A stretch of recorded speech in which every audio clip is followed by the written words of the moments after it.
it can be beneficial as we get older. So we're discussing peptide therapy for anti-aging. Our guest, Courtney Neal, an advanced practice registered nurse and family nurse practitioner. This is WIC Talks, the podcast from Wickenburg Community Hospital and Clinics, dedicated to helping our community lead healthier, more active lives. In each episode, we connect you with trusted health experts to share valuable insights on a wide range of topics, from managing chronic conditions to simple tips for everyday wellness. We're here to provide practical information to support you on your health journey. Be sure to follow us so you never miss an episode. Thanks so much for being with us. I'm Joey Waller. Hi there, Courtney. Welcome. Good morning, Joey. Nice to see you again. Same here. Appreciate the time as always. So first, what exactly is peptide therapy and how is it connected to the anti-aging process? So peptide therapy, peptides are small chain amino acids. They're inherent to the body, which means that you have them. They're innate. We've had them forever. They just continue to slow down a little bit as we age. And these small chain amino acids link together and they send signals to our cells, basically with a list of instructions for what their job is for today. This is what you are going to do today. So as we get a little bit older, those processes slow down, whether it's from poor nutrition, lack of sleep, whatever. Things start to slow down a little bit. So we can reintroduce those peptide chains into the body and enhance those natural processes. Gotcha. So why do you think this peptide therapy has become a popular topic in the health and wellness community right now? And how exactly does it differ from the other anti-aging treatments that have been out there longer? That's a really good question. I think that there's a lot of information coming to light about Western medicine and some of the things that are occurring in Western medicine right now that are really causing people to take pause and find ways to enhance their body's natural abilities. You know, our bodies are built so beautifully. Biology is incredible. Our bodies are meant to self-repair and to run at optimal levels. And so as we've come along and industrialized very quickly in this country and mass-produced food, we've really removed all of the micronutrients out of our soil. And so it's really difficult for us to continue with those functions in our biological processes in the body. As far as it being different from other anti-aging, other wellness options, you've got creams, serums, lotions, potions, all of the different things, but this really is a way of enhancing your anti-aging from the inside out. And so what exactly, Courtney, are the aging signs that peptide therapy can help to slow or decrease? Signs of aging being like decreased energy, lack of sleep. Insomnia is a really, really big problem as we get older, chronic stress, chronic inflammation. And then it starts to show on the outside of the body. It shows in reduced muscle mass. It shows in our skin, the way that our skin starts to sag a little bit. We lose collagen production, so things aren't as bouncy as they used to be. And so when you talk about some of the things that deal with how we feel, how much energy we have, as you mentioned, how does peptide therapy impact a decrease in some of the things that we'd like to have more of? Well, by reintroducing those peptides into the body, we are forcing those natural processes to occur. So it can increase our energy exponentially. That's one of the first things that it does. But there are hundreds and hundreds of different peptide options, and stacking them can achieve all of the results that the patient is looking for. What do you mean by stacking? Several different peptides stacked at the same time. Okay. And so, how would a healthcare provider like yourself go about determining if someone is a suitable candidate for this? And how do you go about measuring the effectiveness once the process starts? Well, just like anything else, even in Western medicine, it all starts with a conversation. So patient comes in, has a conversation with me. I want to hear every ailment that they have, even if they don't think that it relates to the topic that we're talking about. I want to hear everything that's affecting them, that's keeping them from living their best life. Everyone is a candidate for peptide therapy. There's nobody out there that's not deficient in those signal processes. So peptides really just kind of act like a Wi-Fi booster. They just boost your natural signaling ability. That's kind of how I explain it to my patients every day, and they understand it that way. So we just have a conversation. So I love the analogy. Basically, you take this if you're in need of extra bars on Correct. your body's signal as you get older, right? Exactly. Just like the phone. So, what form does this take when you begin this treatment? What are you actually doing? What are you actually giving the patient? So they're typically prescribed, although there are some places online that you can get them not being a prescriber.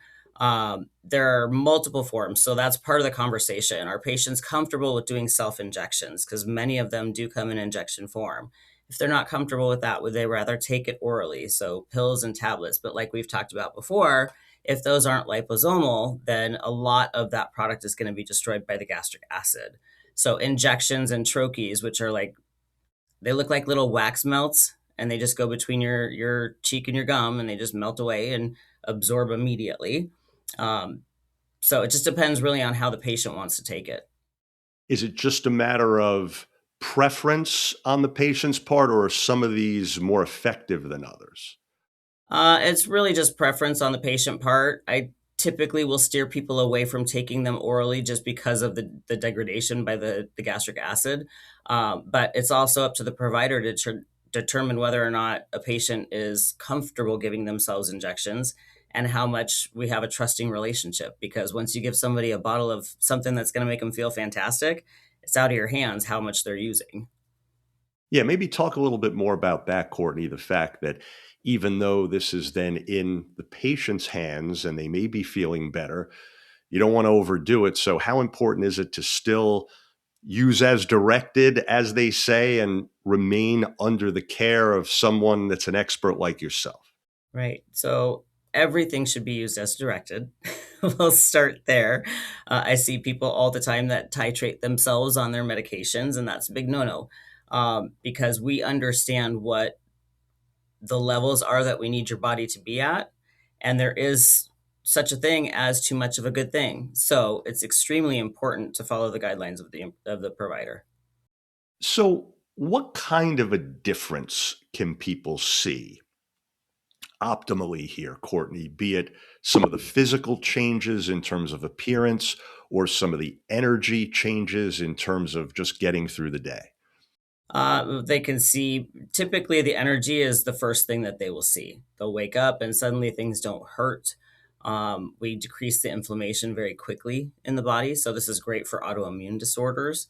Um, Typically, the energy and the endurance or the stamina during their workouts, being able to really rebuild some of the muscle mass that they're losing as they age, those are the first signs that we will see with continued long-term use, then it starts to really show in the glow of the skin. And what do you mean by that, actually? So when you take a peptide such as GHKCU, which is called the copper peptide or the beauty peptide, that one is responsible for the synthesis of collagen. And we lose that collagen production as we age, especially in women. And so our skin gets less elastic, less bouncy. So when we take that peptide regularly, and that's an everyday peptide, we can really start to see some of that vibrance and that glow come back to the skin. And when we talk about the appearance of skin, just a little improvement can go a long way, right? Kind of like when you get just a little bit of color in the warm weather, Yes. it can go a long way in making you look healthier and just better, right? Absolutely. A little bit more well rested. I tend to find that once people start to see, visibly be able to see the results, they get really excited and they start to take an even more active role in their health and wellness. And they want to do more to take care of themselves. Like, who doesn't want to look good? Rhetorical question indeed, Right. right? So, speaking of which, you led me beautifully into my next question. Along with peptides, if you start taking them, how important is it to continue doing what you should do? Manage stress, try to get as much sleep as possible in order to further influence the aging process. In other words, you don't want to leave it all to what you're taking, you want to also continue doing the right thing, right? Right. So anytime that we do any kind of therapy with a patient, there are always lifestyle changes that have to occur. And we see this a lot with the GLP-1s, for instance, that people are taking. They're losing a ton of weight, but then it comes back when they stop. Well, that's because they haven't changed their relationship with food. So there are things that have to be done. Managing your stress level, high stress equals high cortisol equals high inflammation in the body.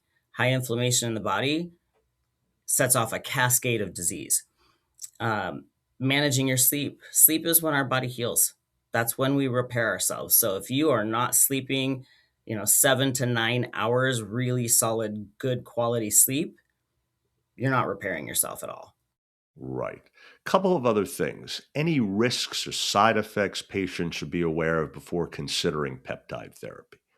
So if they're doing it with injections, there could be some injection site redness that occurs. Some people will experience headaches for the first couple of days, just as their body starts to adjust. Some of these peptides act as hormones, so they can have a little bit of hormone imbalance for the first week or two, which is totally expected and very, very normal. And God bless the internet because it has given us everything, right? And patients are very good at going on and Googling and doing their research. But when it comes to things like this, it's really important for them to talk to somebody that knows how to discern that information. Because if you just go on to the web and start Googling peptides, there are a million companies that come up and not all of them are credible. So you could be getting contaminated product if you're not getting it through your provider. And that's when it becomes extremely dangerous. Absolutely. Great advice indeed. And so, in summary, Courtney, what's the key takeaway here overall for those joining us about peptide therapy for anti-aging? What's the most important thing for people to know? Do your research and talk to a provider. Because really, like you said, your head can explode sometimes from all the information that's out there. You're trying to do your due diligence, but sometimes one site says one thing and another says the opposite, right? Absolutely. We call that fake news. Happens all the Yes. time. I've heard that expression. No question. Well, folks, we trust you're now more familiar with peptide therapy for anti-aging. Courtney, a pleasure as always. Thanks so much again. Thanks, Joey. And for more information, please do visit WICkhosp, WICkhosp.com/WIC Care Talks. We hope today's discussion has provided you with valuable insights to support your well-being. Remember, every step you take is a step toward a healthier life. To ensure you don't miss future episodes, please do follow us on your favorite podcast platform. If you found this episode helpful, please share it on your social media. And thanks again for being part of WIC Care Talks. Until next time, stay well.